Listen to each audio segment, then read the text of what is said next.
Φίλες και φίλοι της εκπομπής 60 λεπτά με τους Έλληνες, καλησπέρα σας. Είμαστε σήμερα 16 Δεκεμβρίου 2021 και είναι η 41η εκπομπή.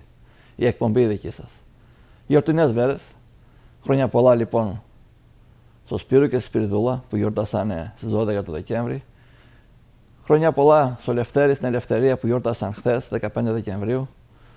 Έπονται οι γιορτές. Τα Χριστούγεννα, Πρωτοχρονιά, τα Θεοφάνεια. Είναι οι γιορτές της χριστιανοσύνης.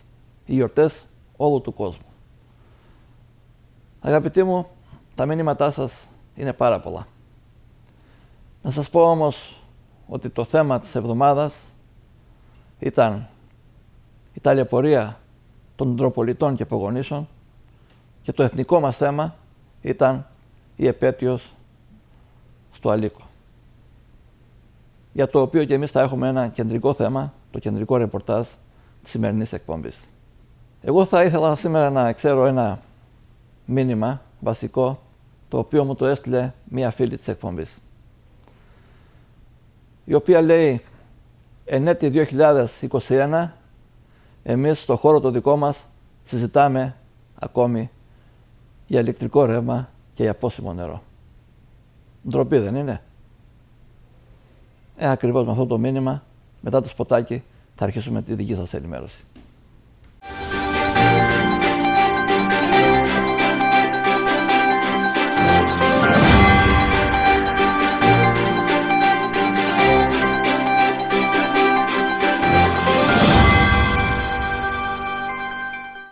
Πράγματι, έχουμε μέρες στην Τρόπολη και στο Πογόνι που χορεύουμε στους ρυθμούς του τραγουδιού Συνεφιασμένη Κυριακή. Και όχι μόνο συνεφιασμένη. Μπουμπουναριές είχαμε. Και μαύρησε η ζωή των Τροπολιτών. 40 ώρες χωρίς ηλεκτρικό ρεύμα. Διότι κάποιοι εδώ και 30 χρόνια, και βάλε θα έλεγα, δεν έχουν λάβει τα απαραίτητα μέτρα ούτως ώστε να εξασφαλιστεί το ηλεκτρικό ρεύμα. Διότι κάποιοι κοροϊδεύουν. Διότι κάποιοι τάζουν λαγούς με πετραχύλια και δεν κάνουν τίποτε. Θα ήθελα να αναφέρω μόνο μερικά στοιχεία, τα οποία τα πήρα από μία έρευνα αρμοδίων. Και λέει, ο υποσταθμός στη Γράψη κατασκευάστηκε το 1986. Από τότε, σύμφωνα με αυτή την έρευνα, δεν έχει γίνει καμία ουσιαστική ανακαίνιση του υποσταθμού. Τα χωριά από την Πέπελη και μέχρι την Κοσοβίτσα, ακόμα και το κεφαλοχώρι της Δερβιτσάνης, είναι με το παλιό δίκτυο. Τα σύρματα από το 1967, 68, 69, 70. Οι κολόνες υψηλής τάσης, όπως ήταν και αυτή που δημιούργησε το πρόβλημα εδώ στο Αγγελόκαστρο, δεν έχουν αντικατασταθεί εδώ και 50 χρόνια. Και βάλε. Όταν είναι στο ποτάμι, όπως ήταν και οι εικόνες που είδατε και βλέπετε τώρα, δεν μπαίνει στα μέτρα σου ρε αδερφέ, γιατί χειμώνας έρχεται. Γιατί πρέπει να ταλαιπωρούνται οι Ιδρωπολίτες? Και όχι μόνο. Διότι το πρόβλημα δεν ήταν μόνο στην Τρόπολη. Ήταν και στο Λιμπόχοβο και στην Επράβιστα. Για να λέμε τα σίκα σίκα.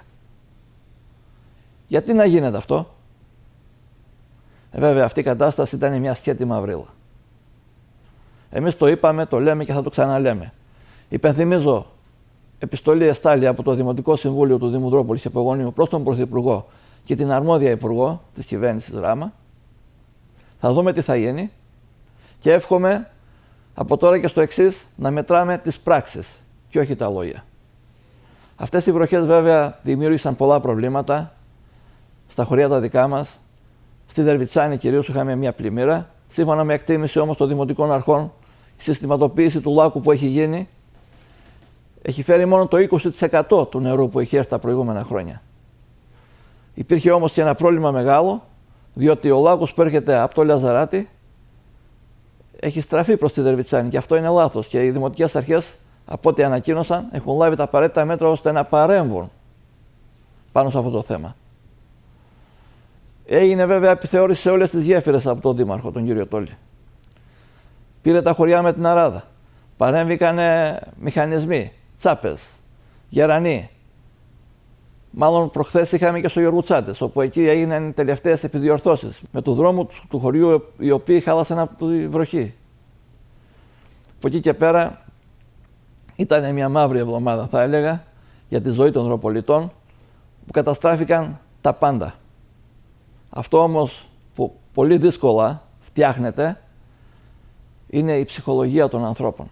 Μπορείτε να τη φτιάξετε εσείς, κύριοι που έχετε εξουσία?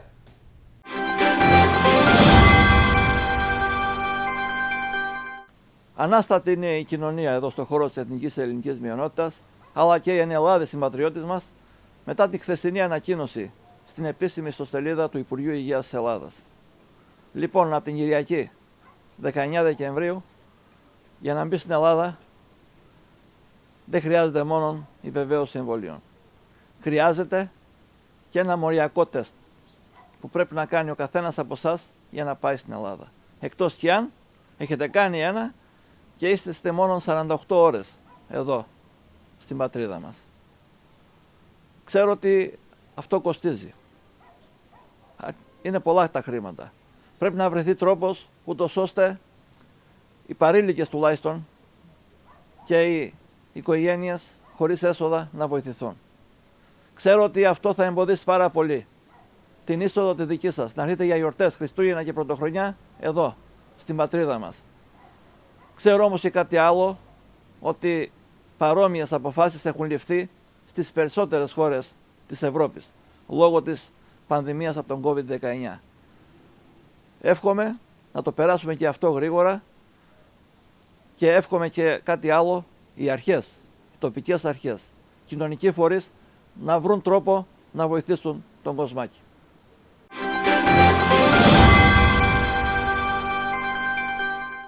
Να πάμε τώρα σε ένα άλλο θέμα το οποίο αγγίζει όλους εσάς, κυρίως τα περήφανα γερατιά. Για σας που εμείς χρωστάμε πολλά. Ρωτάτε συνέχεια τι θα γίνει με τη σύνταξη, τι θα γίνει με το βοήθημα, τι θα γίνει με το θα. Ρωτάτε εσείς, θα εισπράτετε πάντα. Όμως αυτή την εβδομάδα είχαμε μια υπόσχεση του βουλευτή της Νέας Δημοκρατίας, της Θεσπρωτείας, στην εκδήλωση που πραγματοποιήθηκε στο Αλίκο. Τι είπε όμως ο κύριος Βασίλειος Γεωργιάκας για αυτό το θέμα? Πάμε να τον ακούσουμε. Η προσπάθεια από τη μητέρα πατρίδα και όλων μας ήταν σημαντική και στα θέματα υγείας και στα θέματα αλληλεγγύης. Πάνω απ' όλα όμως θέλω να μεταφέρω ότι με τη στήριξη του Πρωθυπουργού μας, του Κυριάκου Μητσοτάκη, ένα αίτημα που το παλεύουμε όλοι μαζί τα τελευταία χρόνια για τη σύνταξη των ανασφαλίστων υπερηλίκων, παίρνει σάρκα και οστά. Ψηφίζεται την επόμενη εβδομάδα στο Ελληνικό Κοινοβούλιο η διάταξη, έτσι ώστε και όλοι οι Έλληνες πατριώτες που βρίσκονται εδώ να μπορούν να παίρνουν αυτό το βοήθημα που είναι απαραίτητο. Αυτά είπε ο κύριος βουλευτής. Ευχόμαστε να γίνουν πράξη. Όμως το παρασκήνιο είναι έντονο. Είναι έντονο διότι εμείς κάνουμε και το δικό μας ρεπορτάζ. Βέβαια, πολλές φορές είναι ανεπιβεβαίωτες οι πληροφορίες. Θυμάστε, αγαπητοί μου, ότι λίγο πριν φύγει από την εξουσία η κυβέρνηση του ΣΥΡΙΖΑ πήρε μια απόφαση και ανασκεύασε τον νόμο Κατρούγκαλου. Ψηφίστηκε στη Βουλή. Όμως ήρθε η νέα κυβέρνηση του κ. Μητσοτάκη, υποσχέθηκε ότι θα το κάνει και δεν έγινε. Και τώρα συζητάνε εκεί στην Αθήνα. Χρειάζεται να γίνει νομοθετική ρύθμιση στη Βουλή ή απλώς έχει περάσει αυτή η ρύθμιση επί ΣΥΡΙΖΑ και τώρα χρειάζεται μόνο μια υπουργική ή διυπουργική απόφαση? Αυτά λέει το παρασκήνιο. Ευχόμαστε να γίνει πράξη. Για την ώρα, τουλάχιστον αυτή η εκπομπή που ξέρει να τα λέει στα ράτα και μόνον αλήθεια, δεν μπορεί να υποσχεθεί τίποτε. Ευχόμαστε να γίνει το καλύτερο.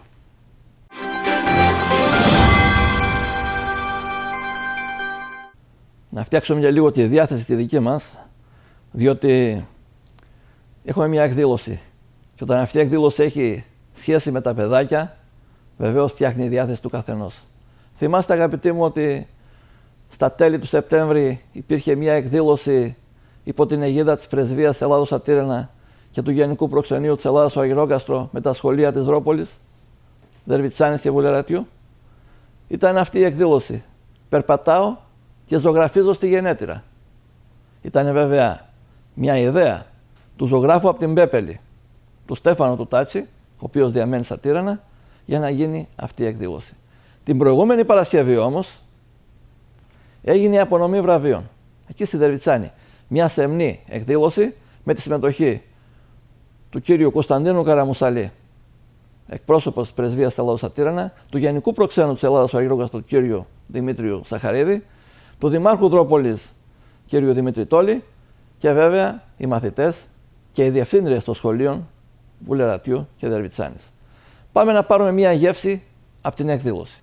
Με πρωτοβουλία της Ελληνικής Πρεσβείας στα Τύρανα απονέμονται σήμερα βραβεία στους μαθητές οι οποίοι διακρίθηκαν στο διαγωνισμό ζωγραφικής που διοργανώθηκε στο πλαίσιο της δράσης «Ταξιδεύουμε και ζωγραφίζουμε τον τόπο μας».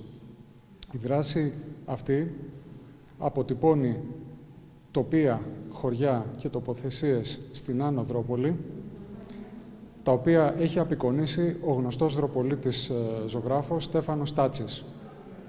Η δράση αποσκοπεί στο να γνωρίσουν οι μαθητές της Δρόπολης, δηλαδή η νέα γενιά, καλύτερα τον τόπο τους, ο οποίος είναι γενέτειρα σπουδαίων ζωγράφων και καλλιτεχνών και είναι ένας ιστορικός τόπος της ελληνικής εθνικής μειονότητας. Με την ευκαιρία αυτή θα ήθελα να απευθύνω τις θερμότερες ευχές μου στην εκπαιδευτική κοινότητα της ελληνικής εθνικής μειονότητας, αλλά και του συνόλου του Νότου της Αλβανίας. Σας ευχαριστώ. Η δυσκολία που είδα και εγώ με τα έργα ήταν πολύ ωραία, ότι τα παιδιά ζωγράφουν πολύ ωραία. Και είναι δύσκολο να διαλέξεις μεταξύ των παιδιών. Και όπως ο μεγάλος ο ζωγράφος, ο μοντέρνος, ο Πικάσο, όλα τα παιδιά ζωγραφίζουν ωραία. Και με δυσκολία διάλεξα 6, ας πούμε, εγώ που τα είχα δύσκολα να τα ξεχωρίζω. 6 παιδιά. Και κατά τύχη ήταν 3 από το Δερβιτσάνη και 3 από το Βουλεράτη. Και με τη θέληση μου ήθελα να δω ένα δώρο στους 6, να του ξεχωρίζω. Ένα κατάλογο για όλους, για όλα τα παιδιά. Από πλευράς Πρεσβείας να ευχαριστήσω τον καλλιτέχνη, τον δροπολίτη, τον Στέφανο τον Τάτσι, για την πολύ ωραία του ιδέα.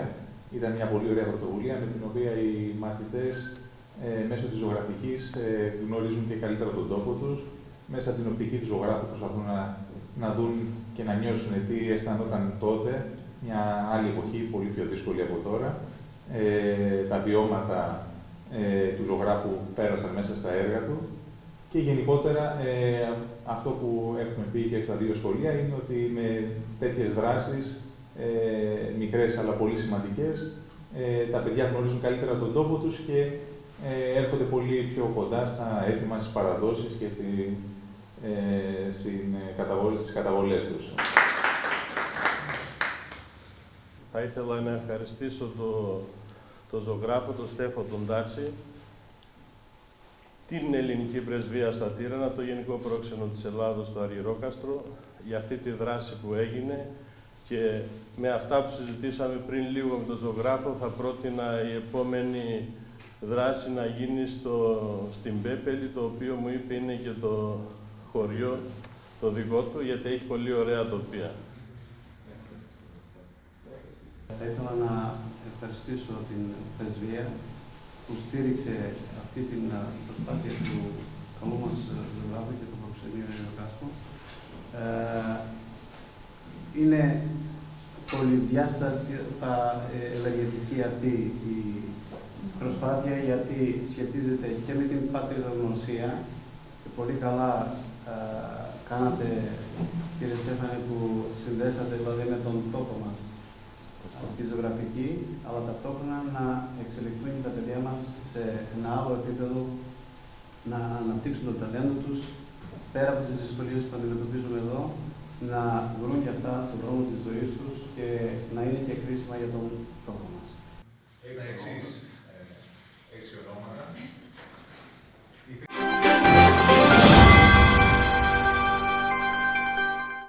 Θα ήθελα ξανά να μεταφέρω ένα μήνυμα φίλων, ανθρώποι με νου, θα έλεγα. Δείτε λίγο αυτή τη φωτογραφία. Παρακαλώ, Τάση. Ωραία. Αυτή λοιπόν η φωτογραφία σχετίζεται με το σχολείο του Σωτήρας, το οποίο έχει την ιστορία του και ουσιαστικά είναι ένα πολύ όμορφο πράγμα. Οι σωτηριώτες πήραν απόφαση να ανακαινήσουν τον εξωτερικό χώρο. Μπράβο τους και έβγε τους. Διότι αυτό το κτίριο τώρα του χρόνου συμπληρώνει 95 χρόνια. Τίθεται το ερώτημα, τι γίνεται με όλα τα δημόσια κτίρια στον χώρο της εθνικής ελληνικής μειονότητας, τι γίνεται με τα πρώην σχολεία, τα πρώην νηπιαγωγεία, με τις πρώην εστίες πολιτισμού, οι οποίες σήμερα δεν λειτουργούν. Τι γίνεται με όλα αυτά, έχει τη δυνατότητα η τοπική εξουσία να τα ανακαινήσει και να τα συντηρήσει? Βεβαίως και όχι, τα κονδύλια είναι πολύ λίγα. Οπότε υπάρχει μια πρόταση από ορισμένους. Δεν ξέρω κατά πόσο υπάρχει νομική βάση για αυτό το θέμα. Γιατί δεν παραχωρούνται σε ιδιώτες με ενίκιο βέβαια, ούτως ώστε να ασκήσουν και αυτοί μια σχετική δραστηριότητα? Πρώτον θα τα συντηρήσουμε και δεύτερον θα έχουμε και κάποια ζωντάνια στα χωριά μας. Αυτή είναι η πρόταση. Θέτουμε αυτό το θέμα υπόψη βέβαια της τοπικής εξουσίας και όχι μόνο.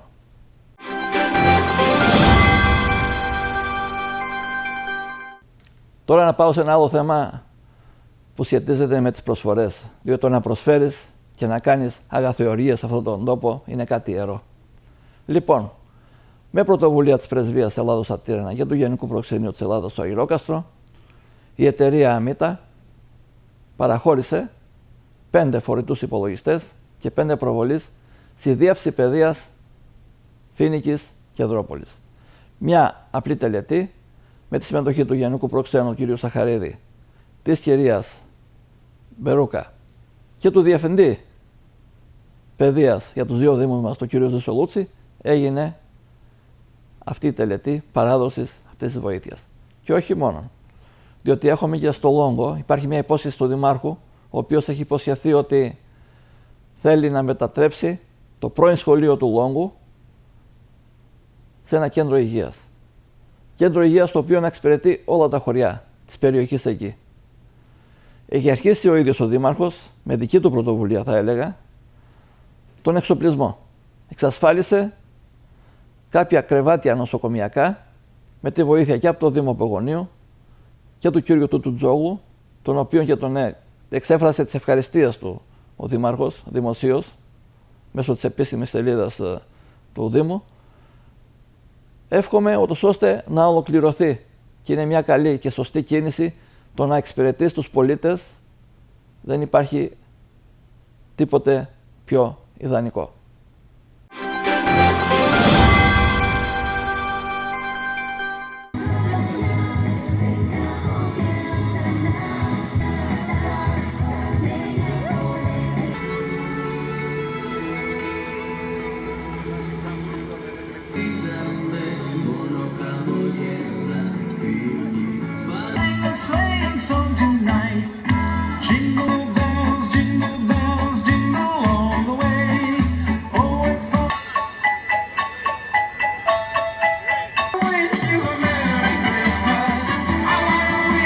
Του Αγίου Ελευθερίου σήμερα 15 Δεκέμβρη το απόγευμα και εδώ στην πλατεία των Σοφρατίκων ο Δήμος Δρόπολης και Πογονίου άρχισε την εκδήλωση για τη φωταγώγηση του χριστουγεννιάτικου και πρωτοχρονιάτικου δέντρου. Συγκεντρώθηκαν εδώ πλήθος κόσμου. Ας παρακολουθήσουμε για να πάρουμε μια γεύση από την εκδήλωση εδώ στα Σοφράτικα.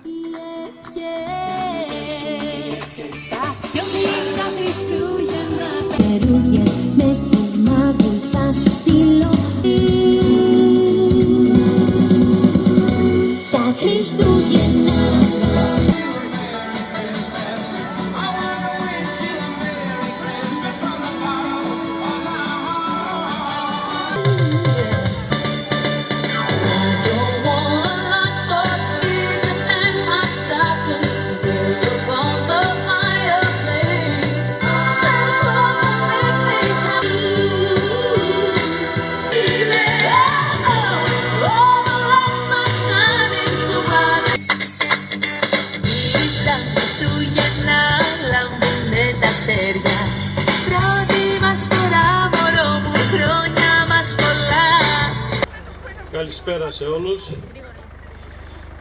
Περάσαμε μια δύσκολη χρονιά και φέτος. Εγώ δεν θα ήθελα να μακρηγορήσω, θα ήθελα να ευχηθώ το 2022 να φέρει υγεία σε κάθε Δροπολίτη, σε κάθε Πογονήσιο και να είστε καλά στα σπίτια σας. Καλή χρονιά εύχομαι σε όλους. Ευχαριστώ. Σήμερα μαζί μας τιμάει με την παρουσία το Γενικός Πρόξενος της Ελλάδος, ο κύριος Δημήτριος Σαχαρίδης, ο οποίος τον ευχαριστώ πάρα πολύ εκ μέρους του Δημαρχείου και του Δημοτικού Συμβουλίου και θα ήθελα να μας πει και ο Γενικός ένα σύντομο χαιρετισμό. Ευχαριστώ. Ήθελα και εγώ να σας ευχαριστήσω. Χαίρομαι πολύ που είμαι εδώ μαζί σας αυτή τη στιγμή, την ημέρα της έναρξης των γιορτών. Ευχαριστώ πολύ για την πρόσκληση σε αυτή την εκδήλωση. Να σας ευχηθώ και εγώ από την καρδιά μου ό,τι καλύτερο για το 2022, να έχουμε καλές γιορτές, καλύτερες σε σχέση με τις περσινές και να προσέχουμε όλοι, να υποστηριζόμαστε όλοι μαζί και να προσέχουμε ο ένας τον άλλον, γιατί η πανδημία συνεχίζεται, τα μέτρα προστασίας είναι σημαντικά ακριβώς για να έχουμε καλύτερες γιορτές σε σχέση με πέρυσι και για να έχουμε μια καλύτερη χρονιά σε σχέση με αυτήν που περνάει φέτος. Να είστε όλοι καλά και εύχομαι υγεία σε όλους και χαρά και σε εσάς και στους δικούς σας. Χρόνια πολλά!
Μετά το χαιρετισμό του Δημάρχου Δρόπολης και Πογονίου του κ. Δημήτρη Τόλη και του Γενικού Προξένου της Ελλάδας στο Αγγελόκαστρο του κ. Δημήτρου Σαχαρίδη, η γιορτή εδώ συνεχίζεται.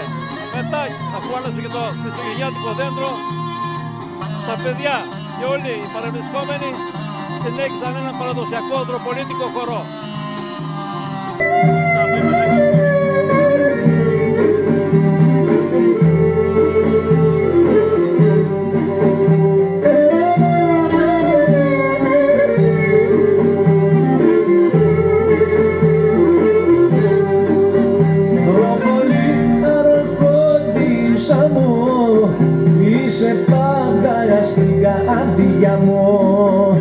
Είσαι πάντα στην καρδιά μου, Δρόπολη αρχοντίσα μου.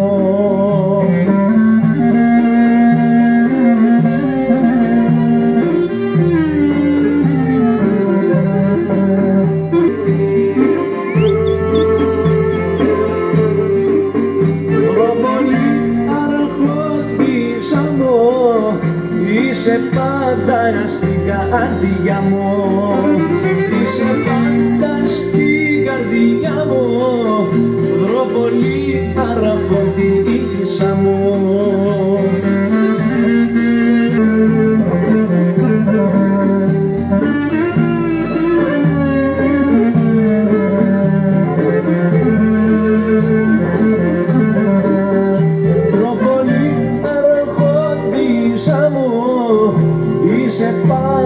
Στην καρδιά μου, είσαι πάντα στην καρδιά μου, Δρόπολη αρχοντίσα μου.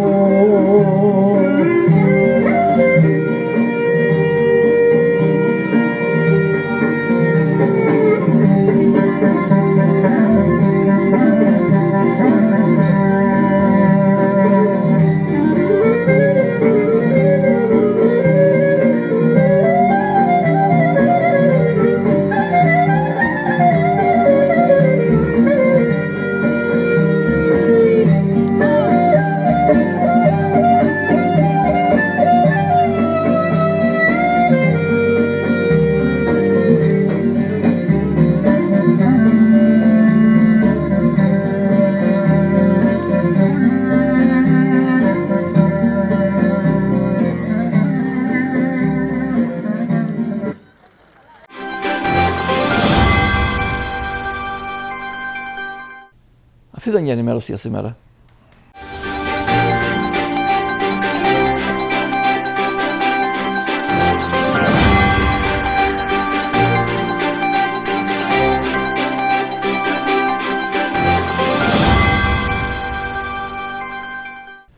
Πριν πάω στο θέμα της βραδιάς και το εθνικό μας θέμα, για μένα είναι εθνικό, θα πάρουμε τώρα μία ανάσα με ένα τραγούδι της Μαρίνας Ζώτου, η οποία το απέστειλε για την εκπομπή τη δική σας. Δέλβινο Μαργαριτάρι. Το Μαγλόλι στο κλαρίνο. Απολαύστε το.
Την προηγούμενη Κυριακή βρεθήκαμε στο Αλίκο.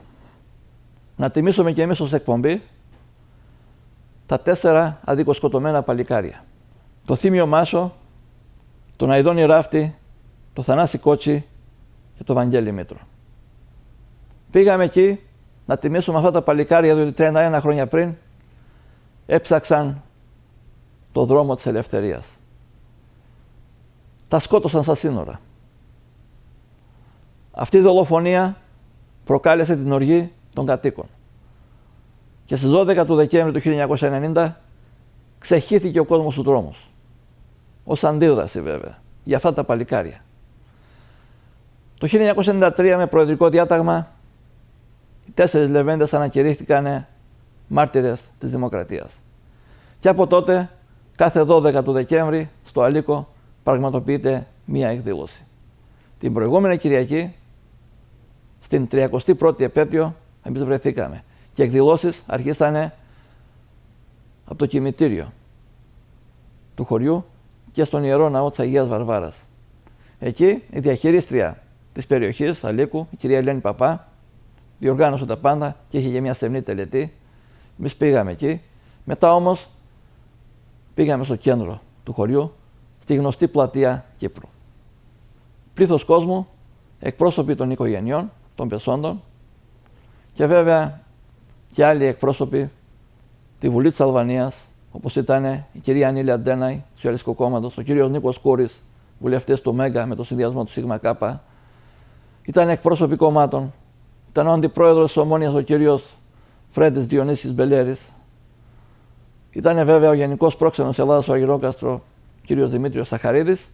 Και είχαμε και φίλους από την Ελλάδα, όπως ήταν ο βουλευτής ο Βασίλης ο Ιωιάκας, ο Ιωάννης Λόλος, δήμαρχος Ιγουμενίτσας, και ο αντιδήμαρχος, κύριος Μιχαήλ Κίκας. Ήταν η πρόεδρος των μειονοτήτων στα Τύρανα, η κυρία Κωνσταντίνα Βεζιάννη, και πολλοί άλλοι εκπρόσωποι. Βέβαια, αυτή η εκδήλωση είχε την τιμητική της και είχαμε και χαιρετισμούς. Πάμε τώρα να δούμε το χαιρετισμό του Γενικού Προξένου κ. Σαχαρίδη, του βουλευτή της Νέας Δημοκρατίας του κ. Βασίλη Ιωιάκα και βέβαια του βουλευτή του Νίκου του Κούρη και ο οικοδεσπότης ο οποίος διοργάνωσε όλη την εκδήλωση, ο δήμαρχος ο κ. Χρήστος Κίτσος. Πάμε να δούμε τους χαιρετισμούς.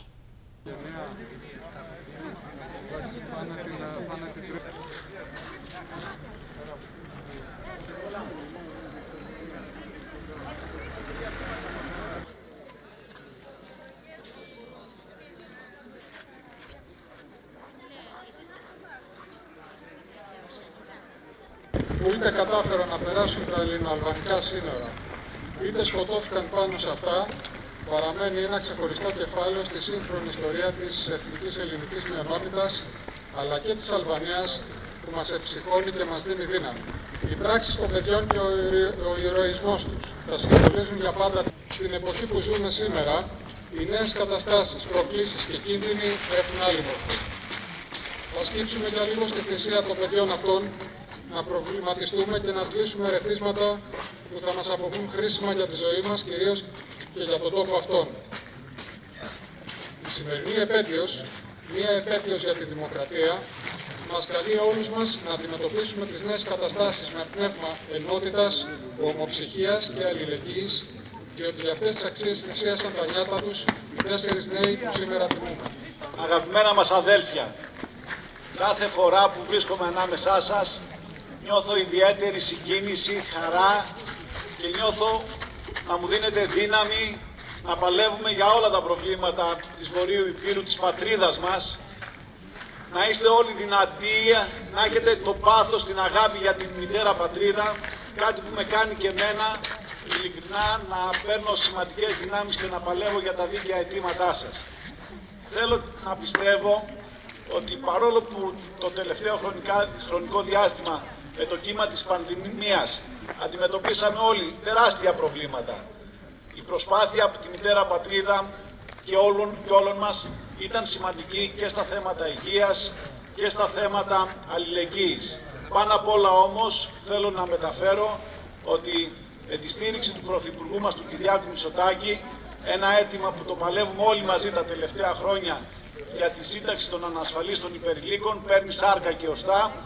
Ψηφίζεται την επόμενη εβδομάδα στο Ελληνικό Κοινοβούλιο η διάταξη, έτσι ώστε και όλοι οι Έλληνες πατριώτες που βρίσκονται εδώ να μπορούν να παίρνουν αυτό το βοήθημα που είναι απαραίτητο.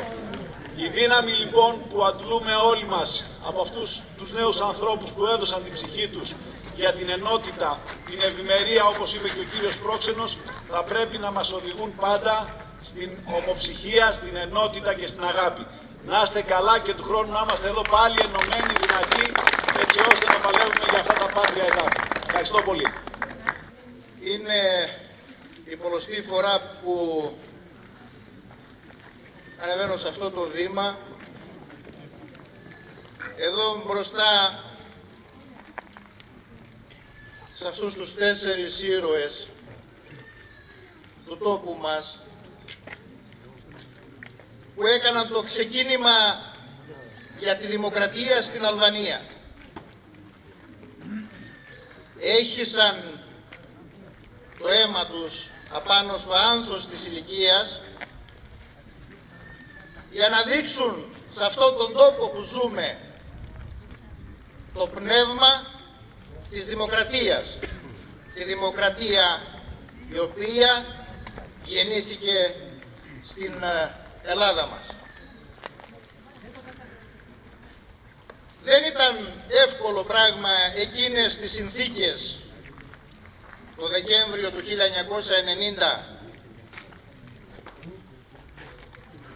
στο ξεψύχημα του συστήματος, του βάρβαρου συστήματος που μας ταλαιπώρησε για περίπου 5 δεκαετίες. Και με τα σειρματοπλέγματα μας αφαίρεσε την επικοινωνία με τη μητέρα μας πατρίδα. Όμως ξεσηκώθηκε αυτός ο λαός του Αλίκου και τα γύρω χωριά με αυτά τα παιδιά στις πλάτες να δείξουν στην υπόλοιπη χώρα και να δείξουν τον δρόμο για να σπάσουν τα δεσμά της δικτατορίας. Ίσως υπό άλλες συνθήκες εδώ να υπήρχε πιο πολύς κόσμος και συμμετοχή. Μας ταλαιπώρησε όμως αυτό το τελευταίο καιρό η πανδημία, με την οποία έδωσαμε και θα δώσουμε μεγάλη μάχη για να προστατεύσουμε την υγεία των ανθρώπων μας. Και επειδή εδώ έχουμε και εκπροσώπους από την μητέρα μας Ελλάδα, θα ήθελαμε ως Δήμαρχος και ως Πρόεδρος του Κόμματος των Ελλήνων να απευθύνω έκκληση για να δείξουν πολύ περισσότερη προσοχή σε αυτόν τον τόπο.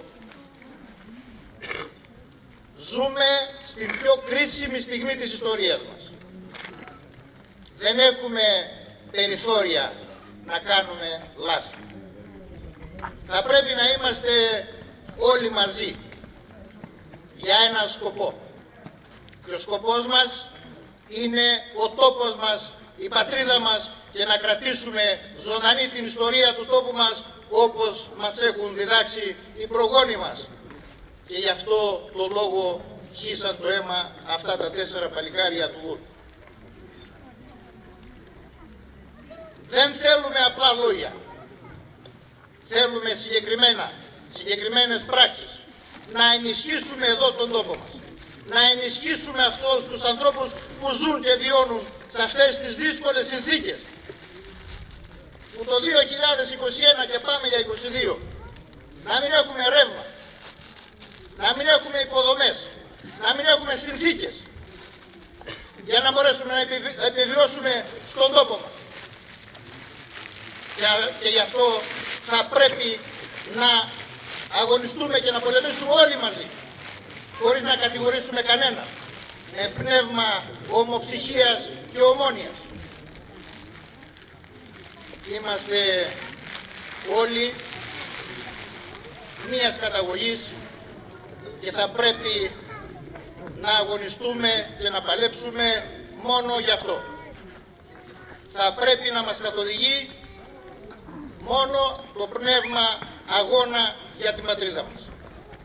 Θα ήθελα να καλωσορίσω εντωμεταξύ και τον πρόεδρο του παραρτήματος Χιμάρας, τον Φρέντι τον Πελέρη, ο οποίος βρίσκεται εδώ, και να δώσουμε όλοι μαζί ένα μήνυμα ομόνοιας, συσπήρωσης, αγάπης προς όλους. Και κλείνοντας, θα ήθελα να πω χρόνια πολλά σε όλους που γιορτάζουν σήμερα. Να είναι καλά, με υγεία και αγάπη, ομοψυχία. Χρόνια πολλά σε όλους.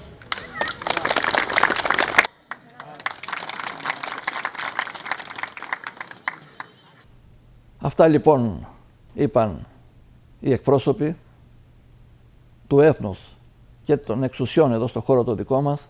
Συνεχίστηκε βέβαια αυτή η εκδήλωση με την κατάθεση Στεφάνου. Όλοι αυτοί οι εκπρόσωποι,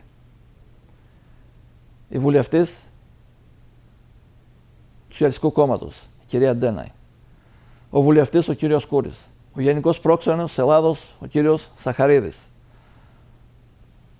ο βουλευτής Νέας Δημοκρατίας Βασίλης Γεωργιάκας, ο δήμαρχος Ηγουμενίτσας, ο πρόεδρος της Ομόνοιας Χιμάρας και γενικός αντιπρόεδρος κύριος Μπελέρης, η κυρία Κωνσταντίνα Βεζάνη, εκπρόσωποι των οικογενειών και εκπρόσωποι από άλλους φορείς,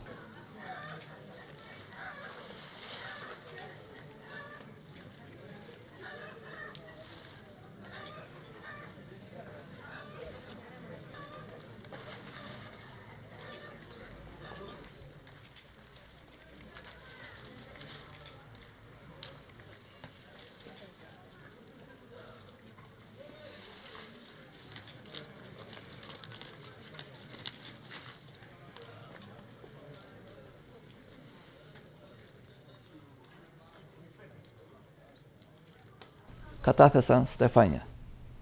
Αυτή η εκδήλωση όμως ολοκληρώθηκε με τον εθνικό ύμνο. Πριν όμως δεν μπορούσε να μην πάρει μορφή και να είχαμε τα ωραία ποίηματα από τα παιδάκια του σχολείου, τα οποία ήταν αφιερωμένα ακριβώς σε αυτά τα 4 λιοντάρια.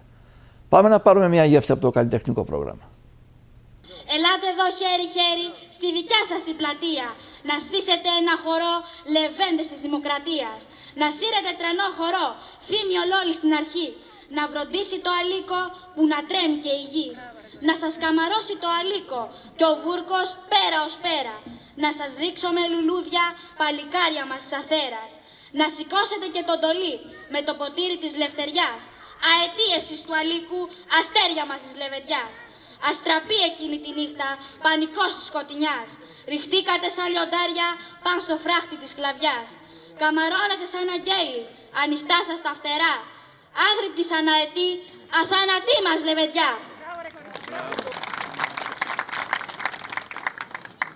Στο σύνορο, στο Τσιφλίκι, μας σκότωσαν τα παιδιά. Τα πιασαν οι δολοφόνοι που είχαν σκύλινη καρδιά. Άδικα μας τα σκοτώσαν, τα δικά μας τα παιδιά. Το μυστικό στόμα σε στόμα από το πρωί έως το γιώμα.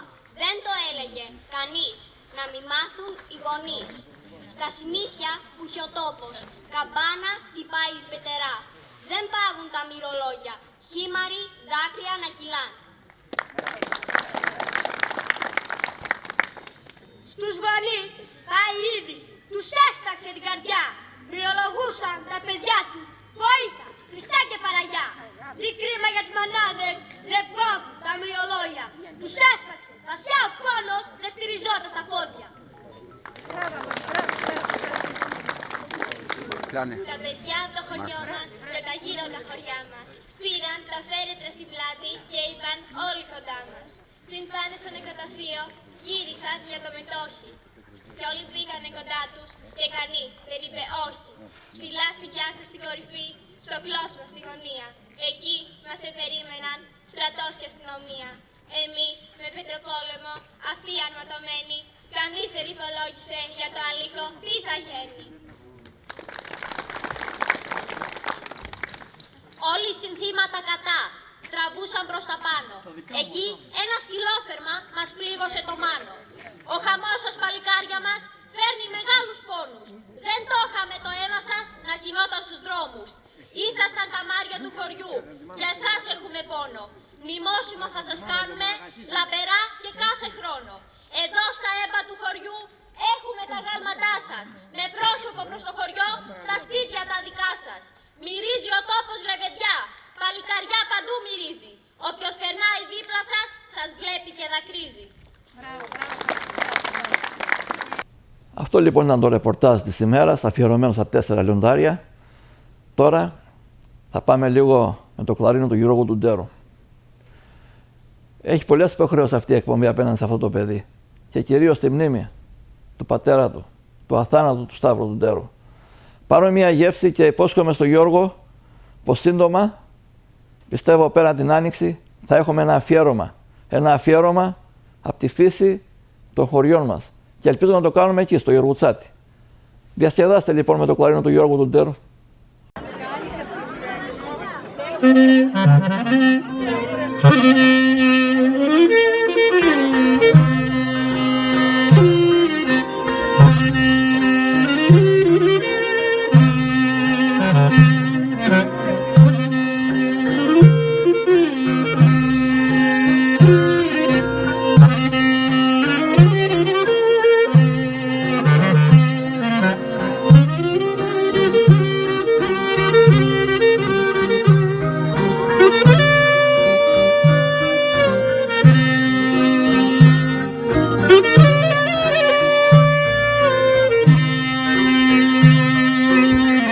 Τόσο χώρο σαν ρίγος ο στόχος, πως παναλεί ο καημός, ο ποπός τυχερός, και βαρύς ο ναυλός.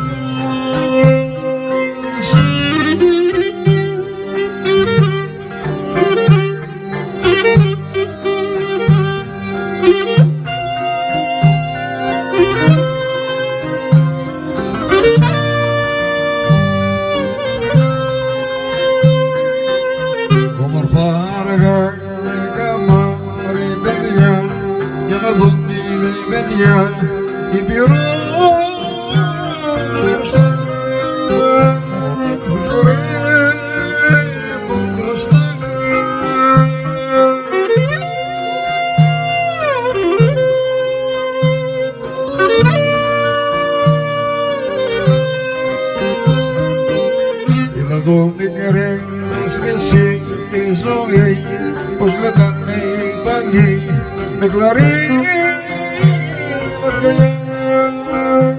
η πυρός παιδιά.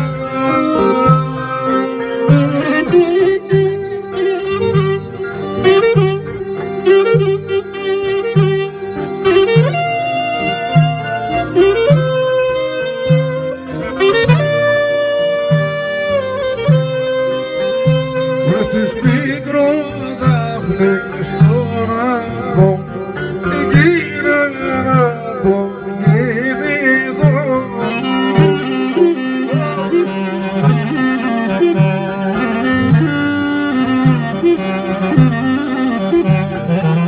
Μπορεί λίγο Κύπρο για να πάρω, είδα όνειρο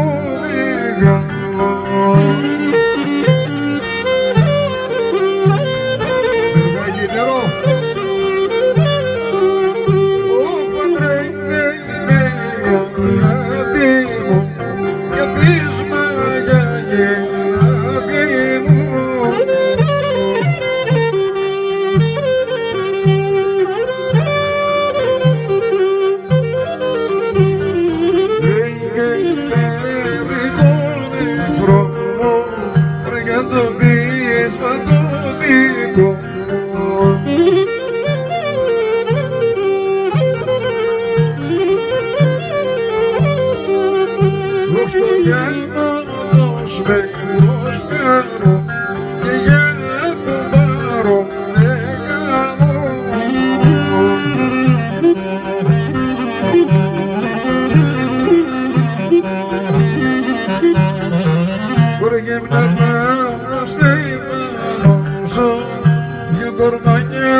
είδα ομορφιά, μάτια καμένα, η κορδί ορκωμένη ζούσα δεν τρουκανά, μας τρέμανε με ζωντανή μωρή παιδιά. Ως χωράει όταν περνάει η γειτονιά.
Αγαπητοί μου, φτάσαμε στο τέλος σημερινής εκπομπής. Η εκπομπή αυτή βέβαια αναμεταδίδεται την Κυριακή το μεσημέρι. 1 η ώρα, 1:30. Εμείς όμως θα έχουμε ραντεβού στις 13 του Γενάρη. Όμως, η εκπομπή θα είναι όλη δική σας. Χριστουγεννιάτικη εκπομπή. Πρωτοχρονιάτικη μουσική και εκπομπή. Θα έχουμε βέβαια και μια εκπομπή μουσικής παράδοσης στις 6 του Δεκέμβρη. 3 εκπομπές προετοιμάσαμε και θα μεταδώσει εδώ ο φίλος μας ο Ντάση, ο Χίντε. Να διασκεδάσετε λοιπόν. Καλές γιορτές, καλά Χριστούγεννα, καλή χρονιά να έχουμε και να είσαστε όλοι υγιείς και ευτυχισμένοι. Όπως πάντα με το κεφάλι ψηλά, ως Έλληνες και ως έντιμοι άνθρωποι. Να είσαστε όλοι καλά.